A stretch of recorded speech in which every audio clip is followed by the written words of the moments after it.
Welcome to Sharing the Mddl, where recovering perfectionists, overachievers, and anyone in the middle of a struggle come together to learn to embrace the messy middles of life. I'm Lacey, your friend in the middle and guide, whose claim to fame this week right now is just celebrating that she took a shower by herself. Heck yeah. Today is a mini episode, which means that you're gonna hear my essay from the middle this week, which is about perfection and crocheting. You're gonna get some advice, which is about being in the middle of two people that you love. And then we'll jump into my Lacey Loves. So let's get started.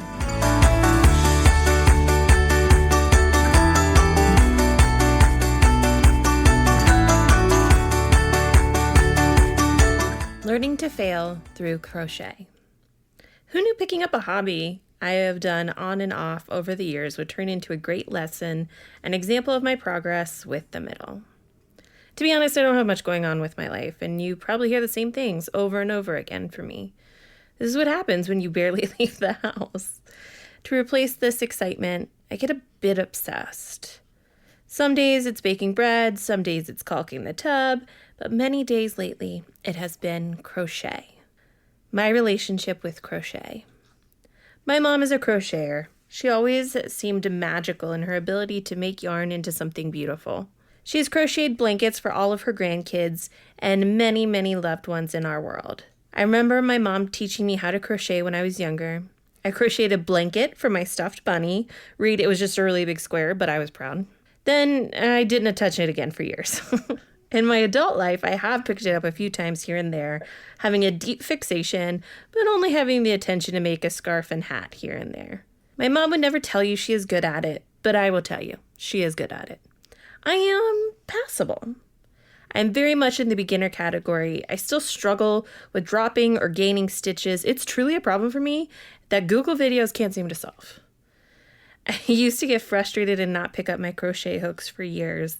I even taught myself how to knit as a form of rebellion, but ran into the same problem, so I stopped that too. A few TikTokers I follow are doing crochet while talking, and I just had this instant need to crochet. Maybe this could be the time that I'm magically amazing. Productivity channel.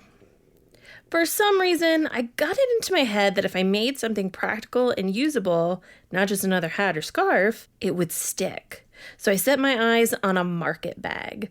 This is basically just a tote bag, but cooler because it's handmade. Could this be something that I even sell? I began daydreaming about a yarn-based empire. You know, with the 4 stitches I know how to do. Once I had my yarn, I jumped right in and I made a gigantic bag. I realized that once I ran into the issue I was having previously, forgetting to keep track and keep count of what I am doing and just going too far. I also don't like instructions. I went to get started and then somehow know what I'm doing while I'm doing it. I mean, that's reasonable, right? No worries. I made another one, and that one was probably too small, but it helped me see that the yarn I was using was just too soft. I needed something more sturdy, different yarn. So I ordered some cord that would be used for macrame, but I could make a sturdy crochet bag out of it. I failed. While I waited for the macrame cord, I was determined to use as much of the yarn as possible. So I began making granny squares on the recommendation from someone on social media. Basically, they're repetitive for her and a great way to keep her hands busy. This is something I noticed. I was on my phone less. I would just turn on a book or podcast and let my hands work, feeling productive and making something. So much less mindless scrolling. I found an easy enough looking granny square to make online, and I went to it. I got to the end and felt proud and realized it's really messed up. I then had an epiphany. I failed, and it was okay. I was making something for the sake of making it, and it was okay. Heck, I failed several times with my bags thus far, and it was okay. Each time I learned something and adjusted to move forward, I did not beat myself up for it or declare that I was bad or incompetent. I just kept going, even though I failed. You could even say in some ways I was failing just to fail. This is huge for me. I realize that most people this would seem simple or silly, but for me, it's a pretty big marker of growth. I didn't completely unravel my granny square. Instead, I made a second one and decided I like parts of it and I may use the middle part for something in the future. Just letting it be the failure it is. Not trying to fix or mask it is a big step for me embracing the middle. I ended up making some pretty pieces for the sake of making. Again, little markers of progress over perfection. Lesson learned, but still struggling. I'm not totally cured. I made this realization as I jumped right back into my productivity and perfection grind. I made a new piece today, a basket that I'm really proud of. I'm still wondering if this is a thing people want to buy and how I can make it special and useful. As usual, kids keep us humble. I asked my son what he thought of me adding one of my decorative pieces I made for the sake of making to the outside of the basket. He called it disgusting. He then profusely professed it was a joke. He's still nailing down his sense of humor, and I don't think he actually meant it was disgusting. But now it makes me laugh. Just not the way he intended it. He called me on my crap. I needed to continue to embrace the middle and not force my crochet into productivity or perfection.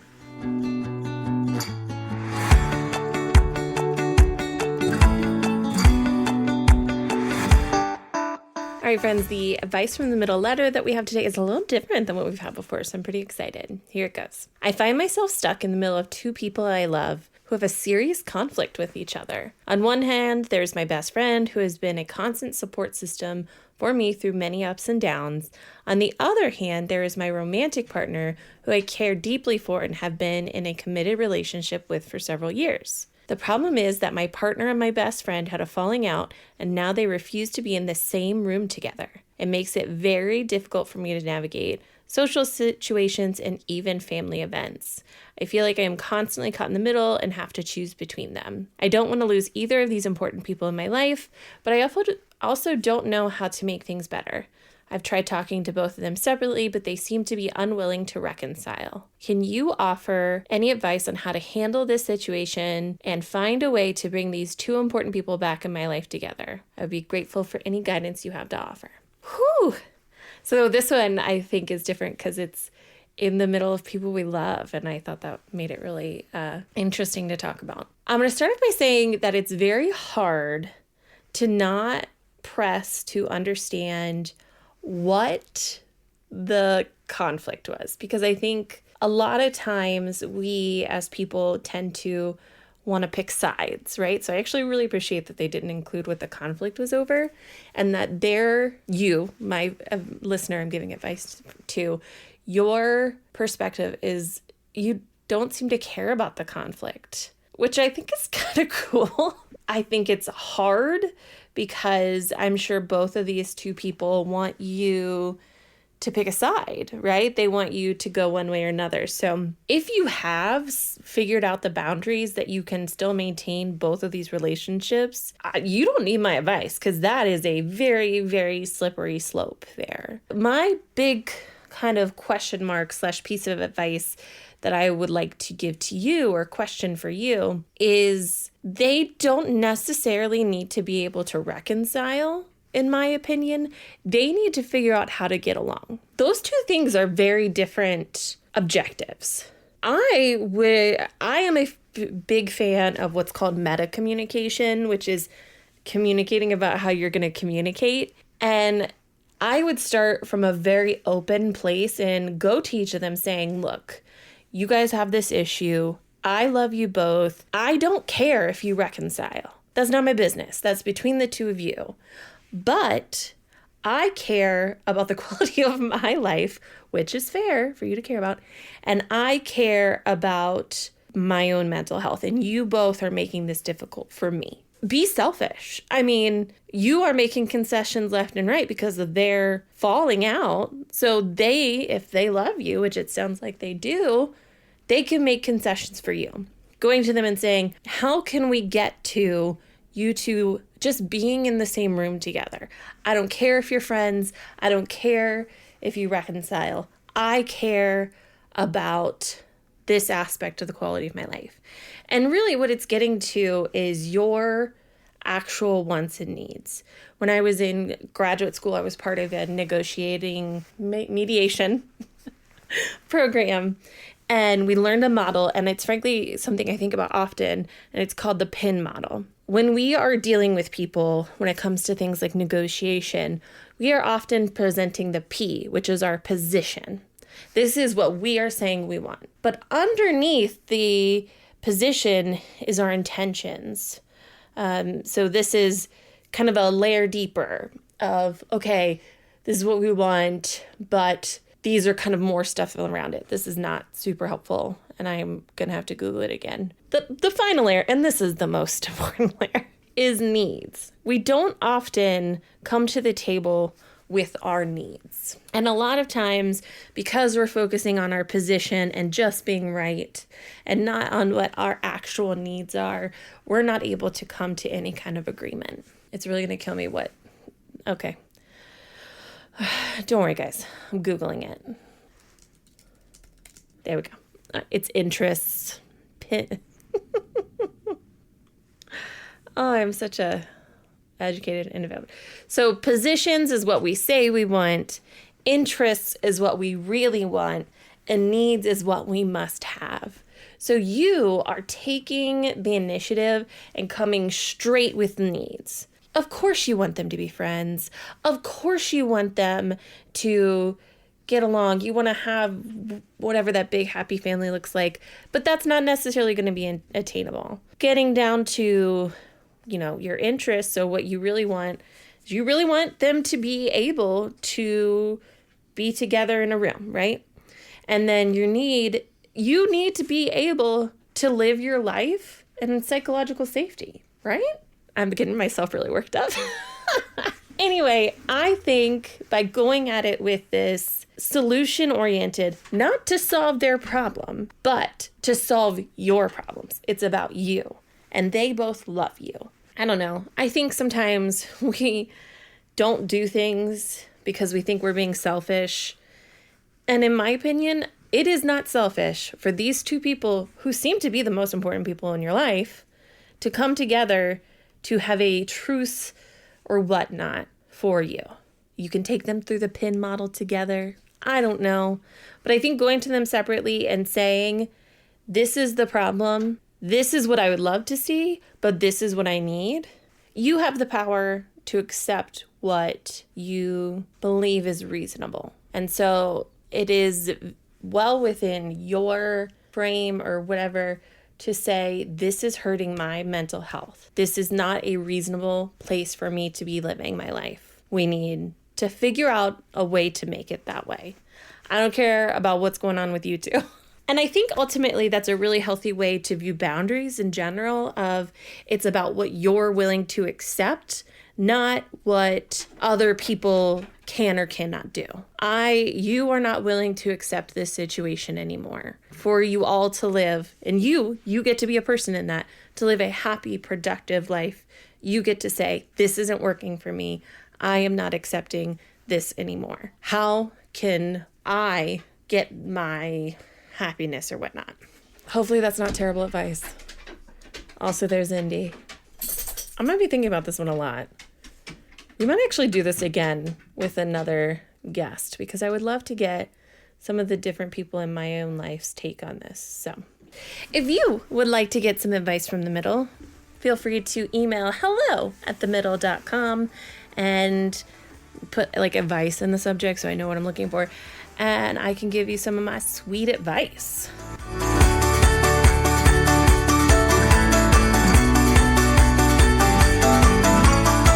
All right, and now we jump into our Lacey Loves for the week. This week in the newsletter, I talked about my crocheting and shared my crochet needles. So obviously that is something that I am loving this week. I also have started rewatching New Girl as a background thing for when I don't want a podcast or a audiobook. Usually it's when I'm like eating lunch. It's really my lunch show. And it's just been delightful. I did try watching The Real Housewives of Orange County, but I started to get really bad flashbacks to life at that time for me, which was like 2007, 2006, I don't know, just high school. And just, you can only see so many Hollister shirts and denim mini skirts and not be like, what is happening? And constantly taken back to a place. Not that I like hated high school or anything. I would rather be in the present and not hit too close to my experience. I've been having more and more good days lately, which obviously I love, but there are so many things that you appreciate when you have the mental capacity to look around and appreciate them. So my family does a really good job, just the four of us sitting down every night for dinner. And my kids are just so funny. And I really love our dinner times together. It's pretty special. And so, yeah, I love family dinners. I know at some point those will taper off as they get older and bigger. But for right now, the four of us sitting down and, talking about our days, which Isaac had some pretty good hot goss for us from daycare yesterday. So the conversation is very stimulating. I'm really thankful for it. And even though I still have to go lay down sometimes toward the end of dinner, it is special. And it is something I am so grateful and thankful for. As usual, thanks for sharing the middle with me today. I think you're going to end up seeing more and more mini episodes where I have previous guests, whether they're people from my life, like my husband, or just people I like. I don't know. It was really fun to give advice with Joe last week. We'll see. I am leaning into the idea of creating with my intuition and leaning into what feels good, because I'm so sick of doing the shoulds. Stop shoulding all over myself, take my own daggone advice. It felt good. And so you'll probably see that more from me. I really hope that you have a fantastic day, and I'll see you next week. As usual, thank you for sharing the middle with me today. Remember to check out my writings at themddl.com. That's themddl.com. While you're there, you can sign up for the weekly newsletter to get a little bit more middle in your inbox each week. I am a one-woman show, so any bit of support means the world to me. I want the middle to be as accessible as possible, so I have several ways for you to support. You can shop the middle with some merch or my books, the Lacey Loves affiliate links and recommended products, Patreon for additional community and content, and I also just have a tip jar if you'd like to leave a tip. If you like today's show, also make sure to subscribe at your favorite podcatcher, share with a friend, and maybe even leave a 5-star review. Thanks so much to Lemon Music Studio for our theme music. It is literally called Sunshine, and that is certainly how it feels to me. Can't wait to see you in the middle again.